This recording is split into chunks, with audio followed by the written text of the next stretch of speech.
In the heart of the 17th century, the Ottoman Empire was a land of immense power and intrigue, stretching across 3 continents. At its centre was Constantinople, a city of unparalleled beauty and complexity, where East met West. Amid the bustling markets and grand palaces, a story of love, betrayal and defiance was about to unfold, a tale that would echo through the corridors of history. Chapter 1. The Captive Princess. In a dimly lit room in the Topkapi Palace, Princess Elena of Wallachia gazed out of the window at the sprawling city below. Her homeland had been a vassal to the mighty Ottoman Empire, and she, the daughter of the voivode, had been taken to Constantinople as a political hostage to ensure her father's loyalty. Elena was a beauty with fiery eyes and hair as dark as the midnight sky. Her spirit was untamed, much like the land from which she came. She missed the rolling hills and dense forests of Wallachia, but she knew her duty, to be a pawn in the grand chess game of empire. Her days were spent in the confines of the palace, where she learned the art of diplomacy and the intricacies of the Ottoman court. At night she dreamed of escape, of riding freely through the forests of her homeland.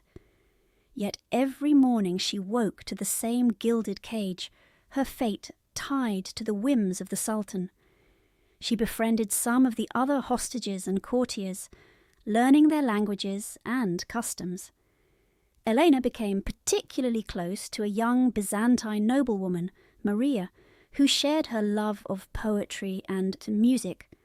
Together they would whisper about the world beyond the palace walls, dreaming of a life of freedom and adventure. "Maria," Elena said one evening, "do you ever dream of a life beyond these walls?" Maria looked at her, her eyes gleaming with unshed tears. "Every day, Elena, but dreams are dangerous things for people like us." Their conversation was often filled with a mix of hope and melancholy, and this evening was no different. They spoke until the stars began to shine through the night sky, illuminating the silhouette of the city's intricate skyline. Chapter 2. The Janissary. Ahmet was a Janissary, a member of the elite military corps of the Sultan. An orphan taken from a Christian family in the Balkans, he was raised in the rigorous discipline of the Janissary corps, trained to be loyal to the Sultan above all else. Despite his upbringing, Ahmet could not forget the Christian hymns of his childhood or the soft lullabies his mother once sang. He was a warrior, but within him lived a heart that yearned for peace and understanding. He excelled in combat and strategy, quickly rising through the ranks. But his soul was restless, and he often found himself wandering the gardens of the palace during his off-duty hours, seeking a fragment of the peace he once knew.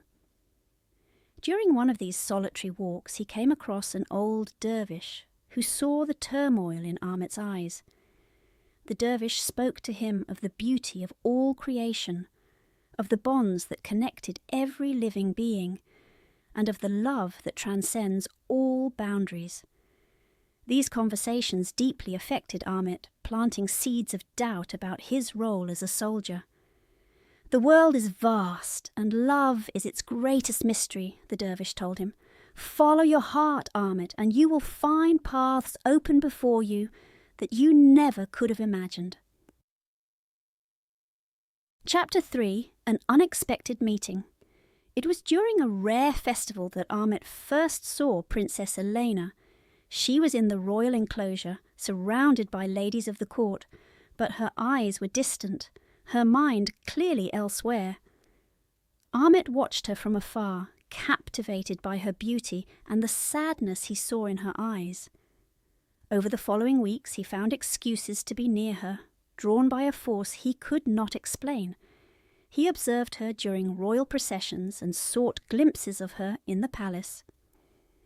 One day, while Ahmet was on guard near the royal library, Elena approached. She had been seeking a rare book, her face alight with scholarly curiosity. Their eyes met, and in that moment something shifted. Elena saw not just a soldier, but a man with a story of his own.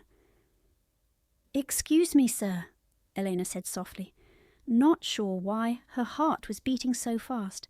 "Could you help me reach that book on the top shelf?" Ahmet was taken aback by her gentle tone, so different from the haughty nobles he usually encountered. "Of course, Your Highness," he replied, retrieving the book for her. Their fingers brushed as he handed her the book, and an electric shock of recognition passed between them.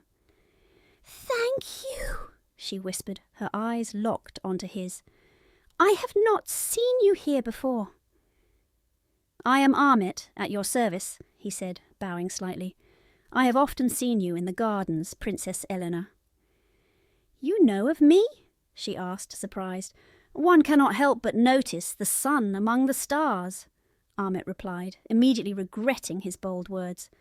Elena blushed, intrigued by this bold Janissary. "You speak like a poet, Ahmet,"